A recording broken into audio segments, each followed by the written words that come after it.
कदाचित तुम्हाला अपयश आलं किंवा परीक्षेमध्ये मार्क्स कमी पडले तर माझी नम्र विनंती आहे, बरं वाईट विचार करूच नका. आई वडिलांना वाईट वाटतं, आई वडिलांना शेअर करा. आणि मला तर आई वडिलांना जास्त जबाबदारी आहे.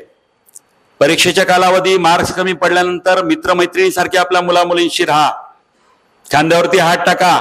बाप असेल तर मित्रासारखं आणि मुलगी असेल तर मैत्रीण समजून गळा भेट घ्या. लेकरा, तू अभ्यास केलास, मी रोज बघते तुला 10 तास अभ्यास करतोयस तू, आणि नाही पेपरला चांगले मार्क्स पडले हरकत नाही, प्लान बी डोक्यामध्ये असला पाहिजे. आपली एक चूक होते की आपण एकच प्लान घेऊन मुलांना हे करतो.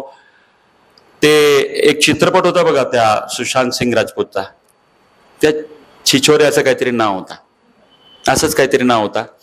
आणि त्याच्यामध्ये तो सांगतो की सफलता का प्लान सब बताते हैं लेकिन असफलता का फेल का प्लान कोई बताता नहीं. तर खरी गोष्ट आहे. माझी नम्र विनंती आहे की प्लान बी आणि प्लान सी सुद्धा तुमच्या पाल्याच्या ब्रेनमध्ये असला पाहिजे.